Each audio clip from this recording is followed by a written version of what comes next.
Kalau kita membiarkan orang-orang untuk menghalalkan segala cara, ya Indonesia nggak akan bebas dari praktek korupsi dan lain-lain, termasuk soal ini. Dan bagi yang memilih untuk beli ijazah atau pakai ijazah palsu, sebenarnya sedang merendahkan diri sendiri. Seakan-akan tidak mampu kuliah betul sehingga dapat ijazah. Nah, dari sisi pemerintah, langkah yang dilakukan oleh Pak Menristek Dikti itu langkah benar.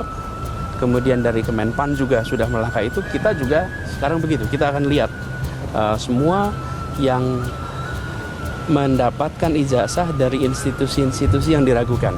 Begitu daftarnya keluar dari Pak Menristek Dikti, lalu kami akan cek semuanya.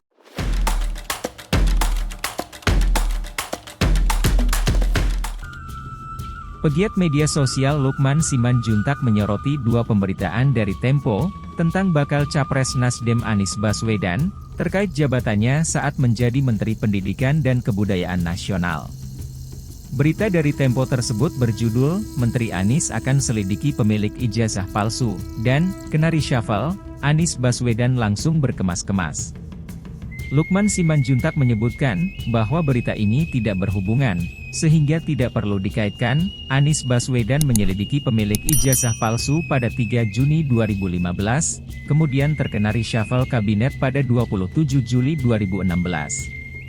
Melansir dari Tempo, saat menjadi Menteri Pendidikan dan Kebudayaan, Anies berjanji akan bertindak tegas atas maraknya praktek ijazah palsu dengan melakukan pengecekan terhadap daftar instansi pencetak dan para penerima ijazah palsu. Begitu daftarnya keluar dari Kementerian Riset dan Dikti, akan kami cek semuanya, kata Anies ditemui di Kompleks Istana Negara Jakarta, Rabu 3 Juni 2015. Praktek ijazah palsu tidak bisa dibiarkan, bahkan bisa memicu adanya tindakan korupsi, ini berdasarkan penilaian Anies.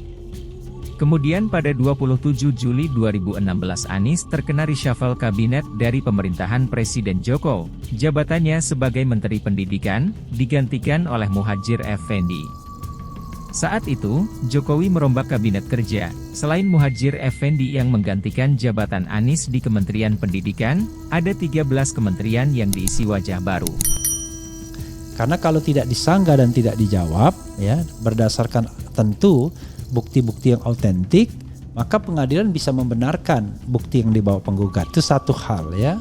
Hal lainnya adalah jangan lupa ijazah SD, SMP dan SMA pun harus ada alat buktinya yang dibawa penggugat. Kalau ada alat bukti yang dibawa penggugat, maka ini harus disanggah oleh tergugat.